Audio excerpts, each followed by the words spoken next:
Would it be accurate to say, Edward, that if ego were annihilated and each of the fragmented people, that this oneness would be seen and the separation would not be seen? Yes. It would mean to say if the ego were shrunk to a place where we could see, let's call it, if we could shrink our ego to a place where we could see over the top of it, we would begin to get a glimpse at ourself. Go ahead, Mary. Yes, what Judith said brought a picture into my mind. If the ego just suddenly dropped away from each person, then we would move. There would be nothing separating us. We would be open. There would be a movement in to each other's space, in and out freely. So we, in that sense, see we're all one. Yes, we would hear these psychologists and psychiatrists and people who are supposedly know what they're talking about and know what they're doing. You'd begin to hear them say, if we all could just move the need to murder each other out of our psyche, out of our way of being, that would be a perfect activity or action to observe. Rather than if we could just stop all those killers from killing, because you see, that will only continue it. Matter of fact, to stop the killer from killing actually brings forth more killers to kill.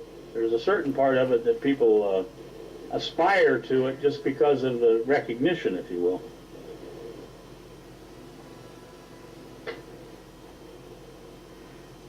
Good. Well, I see the ego as a shield that we have around ourselves that blocks everything out that we want to block out and blocks everything in that we want to block in.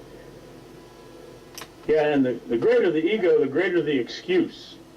The more the reason and explanation and justification and excuse. They're all the same. Justifying and explaining and excuses. All excuses and all justification are equal. They just mean to say you've had a huge ego. It says, I know that my whole life, or maybe you discover that your whole life has been a mistake. So what you might begin doing then is seeing if you can fix your mistake. Here the mistake is seeing if it can fix itself. We've been doing that now for, I'm guessing, about 1 million years or 3 million years, who knows how long. From the context or from the action of our mistake, we see if we can fix it. Obviously, the only action that's going to come from the mistake itself is to make the mistake greater, of having a bigger mistake. And that's where we are right now. We have compounded our mistakes so large that I'm guessing the Mayan people probably had some way of estimating just how long can we continue in this illusionary world without blowing ourselves up, and they probably figured about the year 2012, around December 21st. And I'm guessing they're pretty close. If you listen to some of the noises we're hearing from North Korea, and of course we did get bombs away Bush out of the White House. That's one thing that might have helped not blow up the world. He's so dumb, he would have probably pressed that trigger if he thought he could get rid of the Muslim people. Well, there are many ways to blow up the world. We can blow it up with poison and carbon dioxide and melting the ice caps, and just environmentally we can blow up the world. It doesn't have to just, in overpopulation for sure, using all the resources. When any species becomes overpopulated, it usually vanishes. The consideration that I have is really never, it doesn't have anything to do other than a conversation that I hear about it, about us annihilating ourselves or a meteorite hitting us or some sort of eradication of ourselves from the planet.